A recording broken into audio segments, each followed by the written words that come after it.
नमस्ते दोस्तों, मैं हूँ सोनम। आप सभी का स्वागत करती हूँ love story in Hindi podcast channel पर। सुहानी राज, क्या वो दोनों एक दूसरे से मिल पाते हैं या नहीं? उनकी जुदाई कब खत्म होती है, ये जानना चाहते हो ना? तो चलिए सुनते हैं प्रेम रंग पार्ट नंबर 27, जिसका नाम है दर्द मोहब्बत का।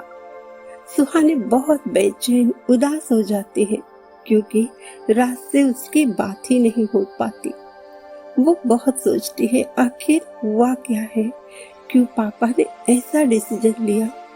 क्या पापा कुछ जान गए हैं? लेकिन उनको बताया किसने होगा? राज के फ्रेंड, उनके पास तो नंबर नहीं होगा पापा का। फिर मेरे फ्रेंड्स कभी भी मेरे खिलाफ कुछ भी नहीं कह सकती, ना कर सकती है। फिर अगर नंबर तो किसी के पास था ही नहीं, फिर किसने हमारे प्यार की दुनिया को आग लगाई? वो पूजा से कहती है, पूजा क्या हो गया, देखो ना, ऐसा तो मैंने सपने में भी नहीं सोचा था। अचानक घर से और रात से मुझे दूर होना पड़ा और मेरी वजह से तुम्हें भी तो तकलीफ हो रही है। मेरे साथ रहने की सजा तुझे भी मिल चुकी है और मिल रही है। I am so sorry. जवाब में पूजा कहती है, अरे यार, अब तक साथ दिया है तो अब प्रॉब्लम कितनी भी क्यों ना हो जाए, मैं हमेशा तुम्हारा साथ दूंगी। तुम अपने आप को गिल्टी मत समझ, तुम्हारी कोई गलती नहीं है। लेकिन हाँ, मुझे यही लग रहा है कि शायद कुछ तो घर में पता चला है, वरना अचानक तुम्हारे पापा ने ये डिसीजन ना लिया होता। हमें कुछ सोचने का मौका ही नहीं दिया और कार में बिठा दिया। चलो तुम फिर से ट्राई करो, राज से बात करो, वरना उसको गलतफहमी हो सकती है।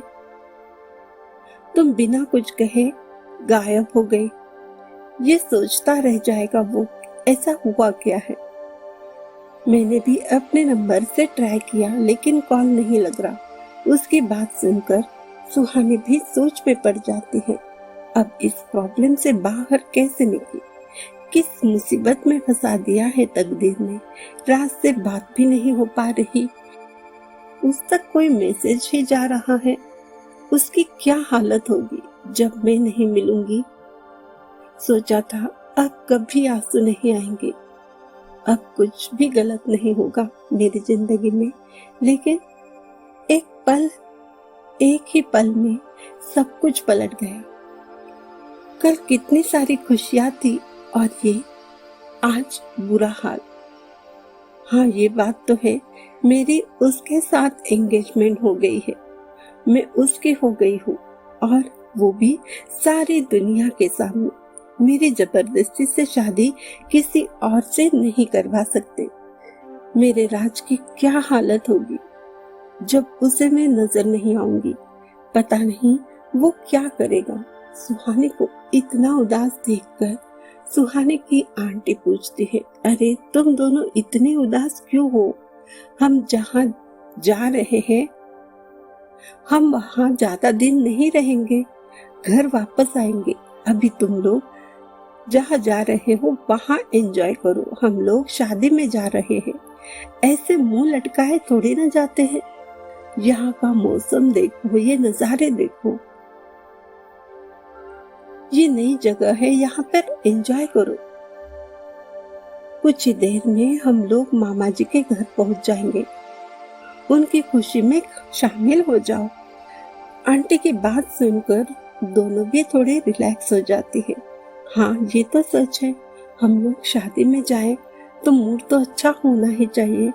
कुछ देर में वो सिटी में आ जाते हैं। बाहर का नजारा इतना हसीन होता है कि कुछ पल के लिए सुहानी भी अपने गम भूल जाती है। हाँ, उस खूबसूरत नजारों में उसे राज की याद भी आने लगती है, लेकिन खुद पर कंट्रोल करके अपने गम को छुपाकर वो मामा जी के घर पहुंच जाती है। पूजा भी अब रिलैक्स हो जाती है। घर में चारों ओर उत्साह से भरा हुआ वातावरण होता है। ये सब देखकर वो उदास कैसे रह सकती है। उन तीनों को देखकर घर के सभी लोग बेहद खुश हो जाते हैं। उनका बहुत अच्छे से स्वागत किया जाता है। सब लोग आराम करते हैं। शादी की तैयारियां चल रही थी, लेकिन शादी में अभी 4 दिन बाकी थे। यहाँ पर राज का बुरा हाल हो जाता है। जब मॉर्निंग सुहानी नहीं मिलती, ना इवनिंग ऑफिस छूटने के बाद ऑफिस में सुहानी के फ्रेंड से बात होती है तो वो भी यही कहती कि उसे कुछ भी पता नहीं। सुहानी पूजा दोनों भी नहीं मिलती है, दोनों से बात नहीं होती, ना उनका कॉल लगता है। वो बहुत बेचैन हो जाता है। वो भी बार बार ट्राई करता है, लेकिन कॉल उसका भी नहीं लगता। अपने फ्रेंड के मोबाइल से भी ट्राई करता है, लेकिन पता नहीं कॉल लगता ही नहीं। ऐसे ही 2 दिन निकल जाते हैं। अब उसका पेशेंस खत्म हो जाता है। उसे सुहानी के अलावा कोई नजर नहीं आता। उसी का ख्याल, उसी की बातें उसके दिमाग में चलती है। वो अपने दोस्त से कहता है, देखो यार, उसका कॉल नहीं लग रहा, ना वो ऑफिस आई है। अब सब्र नहीं हो रहा। हम उसके घर के आसपास देखते हैं, पता चल जाएगा वो घर पर है या कहीं बाहर गई है। लेकिन कुछ भी समझ नहीं आता। तो राज सुहानी के फ्रेंड प्रिया को कॉल करता है, लेकिन प्रिया भी कहती है 2 दिन से उन दोनों की बात ही नहीं हो पाई है। राज फिर से कॉल ट्राई करता है। इस बार रिंग बजती है। राज बहुत खुश हो जाता है। कॉल पर सुहानी बात करती है, लेकिन उसकी वॉइस ठीक से नहीं सुनाई देती। बार बार कॉल डिस्कनेक्ट हो जाता है और वो भी बार बार कॉल करता है। वहां से सुहानी भी ट्राई करती रहती है। राज को समझ आता है सुहानी यहाँ पर नहीं है, लेकिन वो बिना बताए क्यों चली गई। क्या हुआ होगा? राज कहता है, मैं उसके पापा से बात करूंगा। उसका फ्रेंड कहता है, अरे पर पापा से पूछोगे क्या? उनको कहाँ पता है सुहानी के साथ एंगेजमेंट हुई है? क्या बताओगे तुम? उसका तुम्हारा क्या रिश्ता है? क्या तुम बता पाओगे? देखो, जरा शांति से काम लो। तुम मिशन में अपना 100% देते हो, लेकिन तुम्हारा तब दिमाग शांत होता है। लेकिन इस वक्त तुम गुस्से में हो। गुस्से में बात बिगड़ सकती है। तुम्हें खुद पर कंट्रोल करना ही होगा। और वो उसके पापा है, ये भी तो तुम्हें याद रखना होगा। उनका अधिकार तुमसे ज्यादा है। अभी शादी हुई नहीं है तुम्हारी।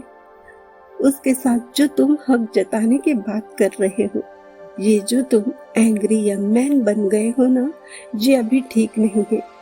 कुछ देर शांत रहकर फिर राज कहता है, देखो अभी मैं शांत हो गया हूँ।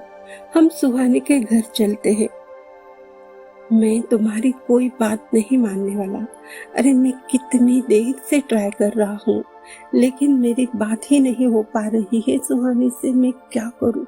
ऐसे तो मैं पागल हो जाऊंगा। चलो जल्दी से हम बात करते हैं। मैं कोई झगड़ा करने वाला नहीं हूँ, सिर्फ बात ही करूंगा। और राज, उसका फ्रेंड समीर दोनों भी सुहानी के घर जाते हैं। डोर बेल बजते ही खुद सुहानी के पापा डोर ओपन करते हैं। राज को देखते ही सुहानी के पापा थोड़ा गुस्सा हो जाते हैं, लेकिन फिर अच्छी तरह से पूछते हैं। सुहानी के पापा कहते हैं, आइए अंदर आइए, चाय कॉफी कुछ लेंगे। राज और उसका फ्रेंड सोचता है, ये अंकल तो बहुत अच्छा ड्रामा कर लेते हैं। इतना अच्छा वेलकम कर रहे हैं, क्या बात है। कोई तो चाल जरूर खेल रहे हैं। लेकिन वो भूल गए कि सामने कोई कच्चे खिलाड़ी नहीं है। इधर उधर की बातें होने के बाद सीधे राज पूछ ही लेता है, सुहानी और पूजा कहाँ गई है? दिखाई नहीं दे रही, ऑफिस भी नहीं जा रही। कुछ प्रॉब्लम है क्या? क्या तबीयत खराब है? तबीयत तो ठीक है ना? जवाब में सुहानी के पापा कहते हैं, वो एकदम मस्त है। जिद कर रही थी उसे अपने मामा के घर जाना है। तो भेज दिया। अब बेटी की जिद के आगे क्या कर सकता हूँ मैं। उसे तो घूमना फिरना बहुत पसंद है। कह रही थी यहाँ पर बोर होता है, तो भेज दिया। पूजा को भी उसके साथ। अभी बच्चों के आगे माँ बाप क्या कर सकते हैं ना। मैंने तो उनको कितना समझाया, अच्छी जॉब है, यही अपना करियर भी कर लो, लेकिन नहीं, मेरी बात ही नहीं मानी। फिर बार बार एक ही बात कि जाना है तो जाना है।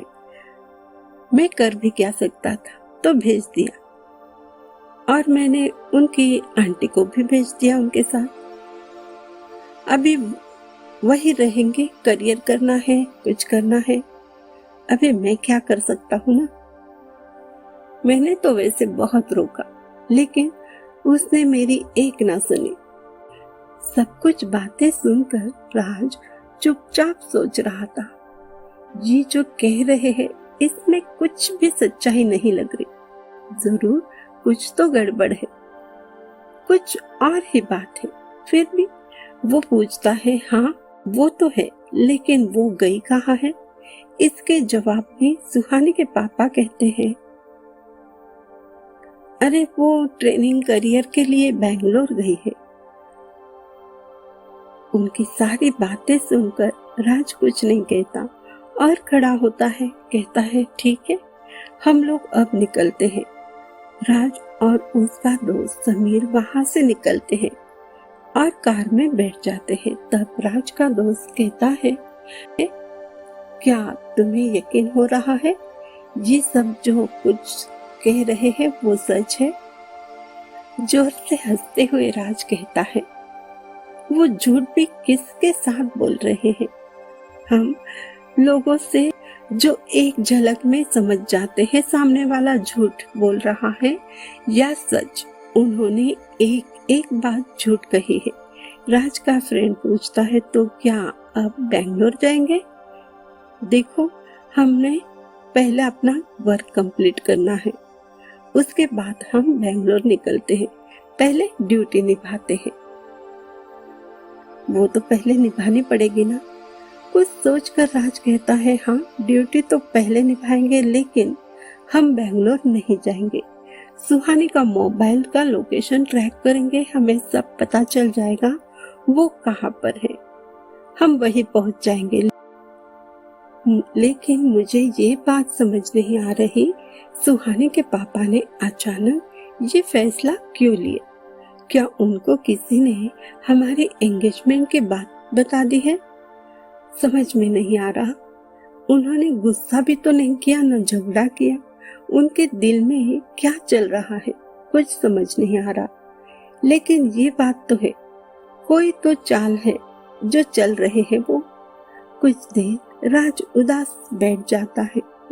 उसे सुहानी की याद सताने लगती है। तब समीर कहता है, अरे कुछ दिन में ही हम लोग अपना वर्क कंप्लीट करेंगे और वहां पहुंच जाएंगे। तुम क्यों इतने उदास हो। चल, तेरे गम की दवा मेरे पास है। चल एक एक पेग हो जाए। एक पेग में भूल जाएगा सारे गम, बहुत रिलैक्स लगेगा। राज कभी बोतल तो कभी फ्रेंड की तरफ देखकर कहता है, क्या बकवास कर रहे हो तुम। तुम्हें पता है ना मैं कभी नहीं पीता। तो समीर कहता है, हाँ हाँ पता है, मैं भी कहाँ पीता हूँ, लेकिन अभी तो गम है ना, तो ये गम की दवा है। सभी आशिक इसका सहारा लेते हैं। क्या यार, तुम भी ना नखरे कर रहे हो। उसकी बातें सुनकर राज कहता है, एक बार ना मोहब्बत का नशा हो जाए ना, तो किसी और नशे की जरूरत नहीं पड़ती। ये नशा ही जिंदगी भर साथ देता है। मुझे किसी और नशे की जरूरत ही नहीं है। गम भुलाने के लिए मेरे सुहाने की आंखें, उसकी मुस्कुराहट, उसकी अदाएं, बस यही सारी बातें हमारे तो होश छीन लेती है। हमें तो बस मोहब्बत के नशे में चूर रहना है, ना कि शराब के। ये नशा तो कुछ देर में उतर जाएगा, लेकिन मेरी मोहब्बत का नशा जिंदगी भर नहीं उतरेगा।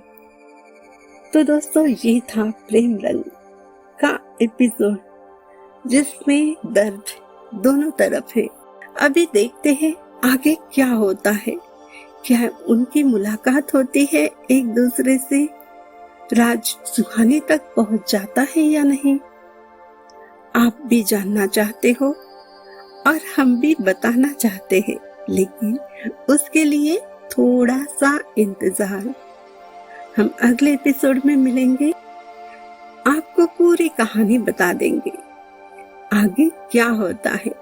तब तक आप अपना ख्याल रखिए और प्रेम रंग में रंगते रहिए।